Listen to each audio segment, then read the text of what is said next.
Wow. So Donald Trump just blew up and ruined the G7 in Alberta, Canada, really before it even took place. Prime Minister Carney, Donald Trump, and other world leaders were at a press conference responding to questions really before the summit took place in earnest. And Donald Trump started praising Vladimir Putin, bragging about how Putin only wants to talk to Donald Trump. Trump started attacking democratic cities in the United States. And so Prime Minister Carney literally had to exercise his role as the G7 chair to stop the press conference because it was just getting so utterly humiliating for Donald Trump and frankly for the whole G7 as a result of Donald Trump's unhinged behavior. Watch what went down moments ago. Play this clip. All Democrat-run cities, and they think they're going to use them to vote. It's not going to happen.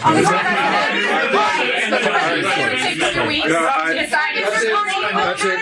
Thank you. If you don't mind, I'm going to exercise my role, if you will, as G7 chair, since we have a few more minutes with the president and his team, and then we actually have to start the meeting to address some of these big issues. So, thank you. Thank you, media. Let's go. Thank you. That's it. That's it. Thank you very much. Out. Go, guys. Out. Thank you. Katie, let's go. Thank you. Okay.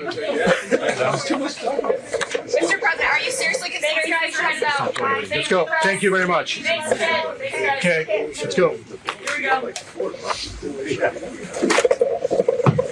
So before Canadian Prime Minister Carney had to really shut down that press conference, Donald Trump was bragging about how Vladimir Putin speaks to him. And Trump would say, Putin speaks to me. He doesn't speak to anyone else. He just speaks to me.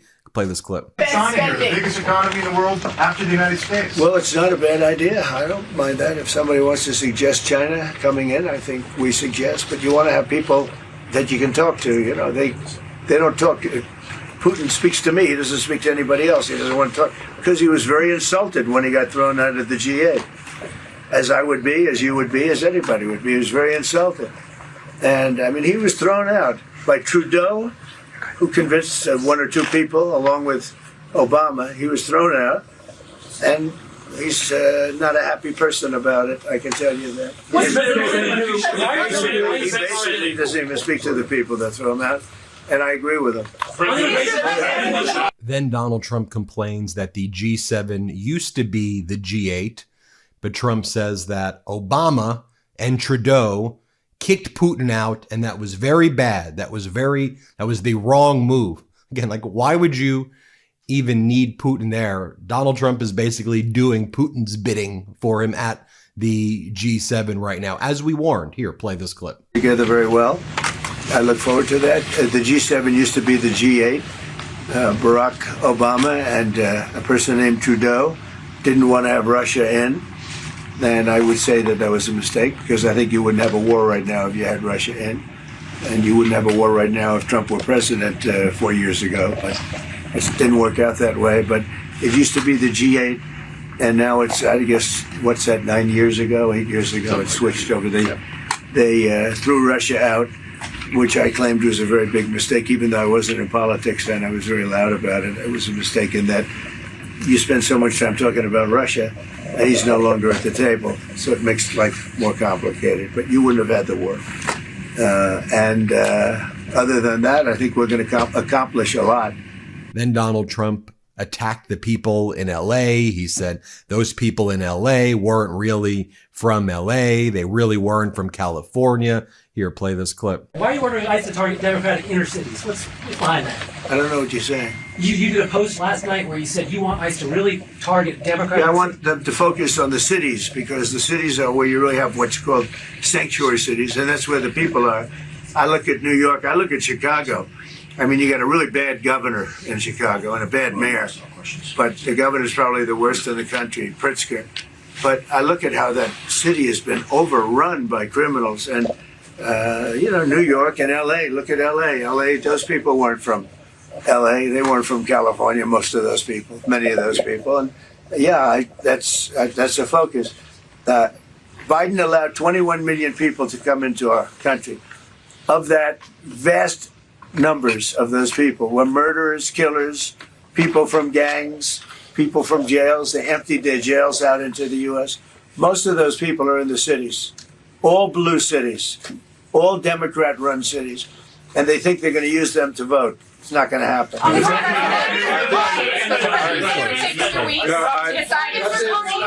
Then Donald Trump attacks being able to do a trade deal with Canada. Play this clip. What is holding up a deal with Canada from your perspective?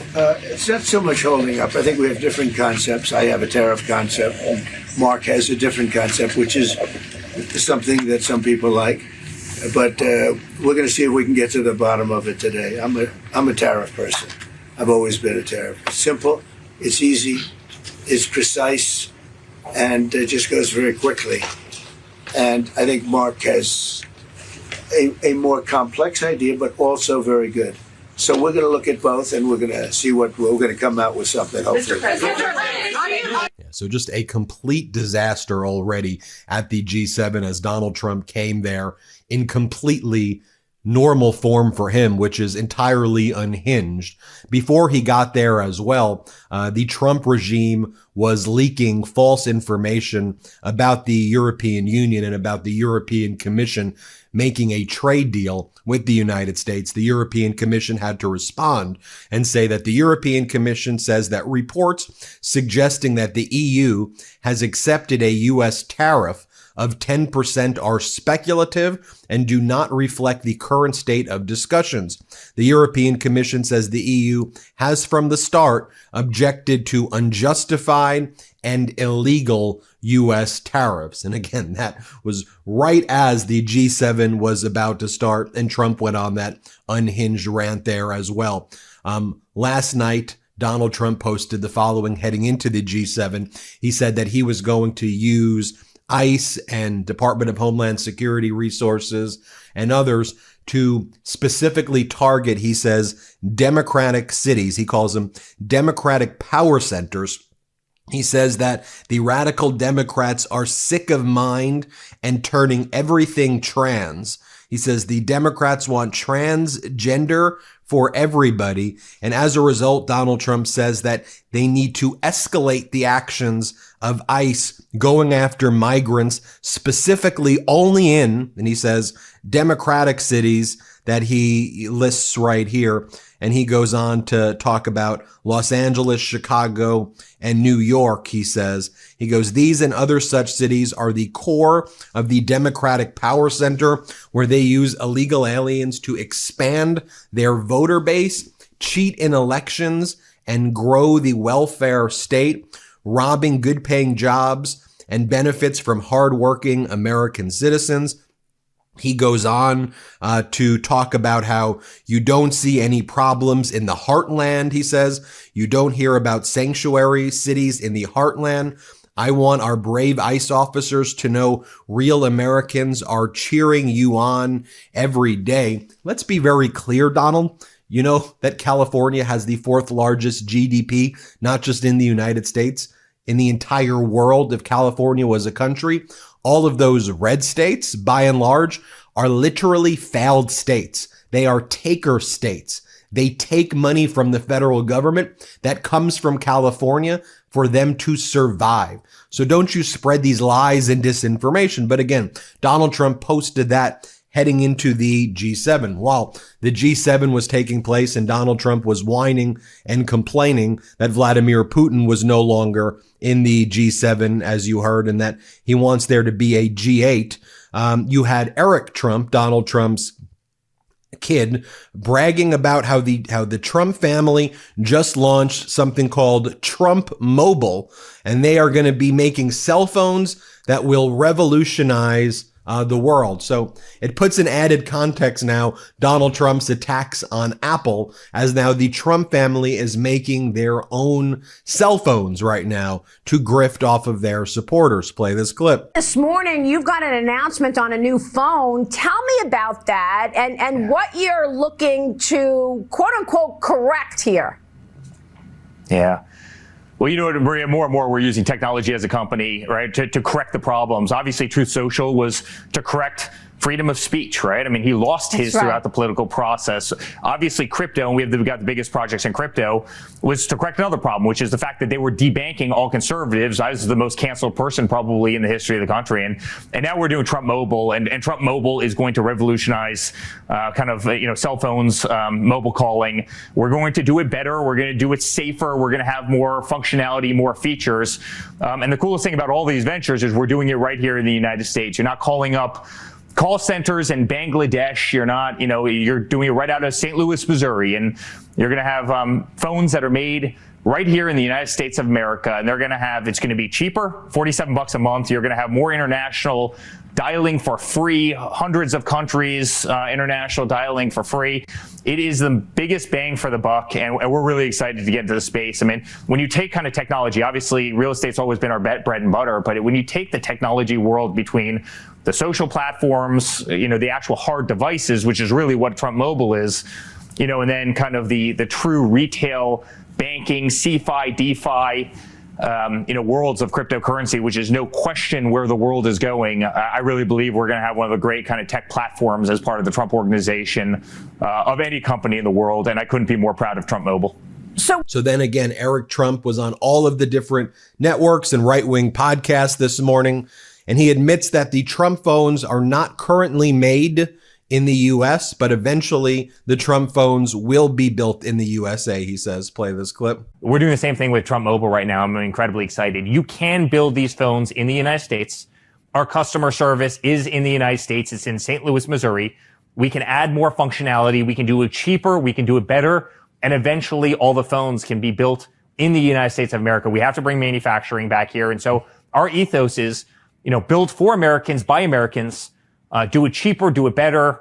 Monthly plans, $47 a month, which we kind of thought was fun and cool. Unlimited calling, unlimited text, over 100 countries around the world. And Eric Trump says that every American should have a Trump phone because that's a message that we could all rally behind. If you're truly patriotic, a message that should unite everybody is you all need to buy Trump mobile phones right now. Here, play this clip. I hope every Republican uses one, and I hope, frankly, every American uses one. I think it's a message that we can all get behind, and I think we're going to build something that's really great. And, so many other services, Benny, that have been totally ignored. Healthcare services, telemedicine, that's going to be, added to, features of the phone, roadside assistance, which will be added. So many things that frankly, that the cell phone companies just have not done well. And again, all for $47 a month, right? I mean, look at your cell phone plan now. Chances are you're getting ripped off probably like I was as well, because, your cell phone plan goes up 10% a year every year, and there's fine little print and you don't pay attention to it. And it gets out of control over the course of 4 or 5 years, or $47 a month. And we're very proud of that number. So while that was going on this morning, while Donald Trump was making a fool of himself in the G7, don't get distracted by the disastrous, don't get distracted and remember the disastrous budget bill that the MAGA Republicans have pushed through the House of Representatives and that they want to push through the Senate and have signed into law, would take away health care for 15 million Americans. 15 million Americans would lose health care. Millions of Americans would lose supplemental nutrition assistance program or food stamps, would lose housing assistance. And the MAGA Republicans keep attacking the Congressional Budget Office, which it's nonpartisan office within Congress, and they project that this will add trillions of dollars to the deficit. This will be the worst bill ever for our deficit. And the MAGA Republicans are saying, the Congressional Budget Office, they're made up of radical leftists and radical Democrats. They're literally led by a Republican, Philip Swaggle. So Philip Swaggle, a Republican, the leader of the CBO, appointed by the Republicans in the Senate, who's worked for Republicans his whole life. He was on CNBC, and here's what he had to say. Play this clip. I suppose why some people say, well, the OMB is always wrong. I guess it depends on which one of those metrics, which baselines you kind of put into it. Phil, you've been, again, accused of being partisan. You're a Republican. I am a Republican. You can see over my shoulder that sheet of dollar bills is signed by the Treasury Secretary when I was in the Bush administration. in the Bush Treasury as in the Bush White House. This is a nonpartisan organization, and we work for the entire Congress. We work for both Democrats and Republicans, the House and the Senate. I have 270 colleagues here who are just focused on the job. And of course, we get things wrong. We get a lot right. We get some things wrong. We're human. We do our best, and we do it in a nonpartisan, professional way. Phil, now take a look at this graphic right here. As Aaron Rupert says, the regressiveness of Trump's disastrous bill in one image. The tax bill will cost $1,600 from the poorest households. They will lose $1,600. The tax bill will boost $12,000 at least to the richest households. And it's going to be way more than that with all of the tax cuts, but at least. So it's a transfer of wealth from the poorest Americans, lowest income Americans, hardworking Americans, to the richest who already have billions of dollars. Do you think they really need $12,000 more or $200,000, $300,000 more when they're making over $4.2 million? Or do you think someone who makes under $70,000 that losing $1,600 is going to impact them significantly more? By the way, Verisight put out this recent generic ballot polling,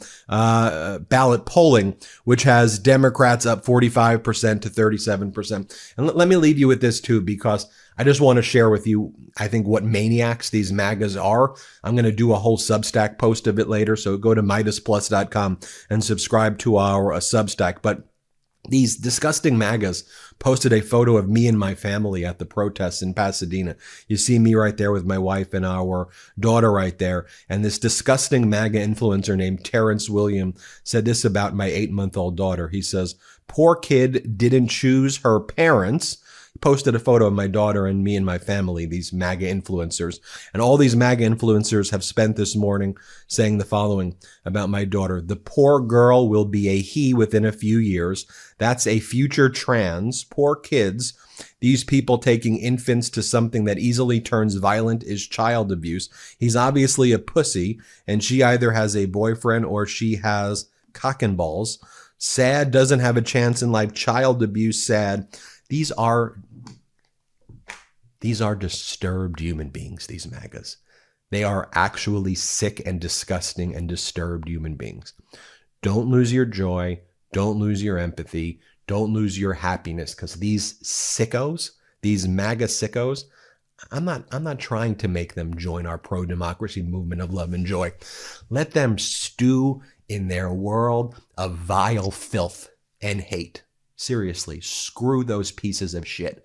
I don't want them to join our movement of joy. Let them rot in their filth and their hate. We're going to win with joy and love and empathy, and we're not going to be reduced to that level ever. You understand? And we're going to win. Democracy is going to win. Joy is going to win, and love is going to win. Hit subscribe. Let's get to 5 million subscribers. The truth is more important than ever. Check out our new Truth Over Lies collection at store.midastouch.com. All 100% USA union made.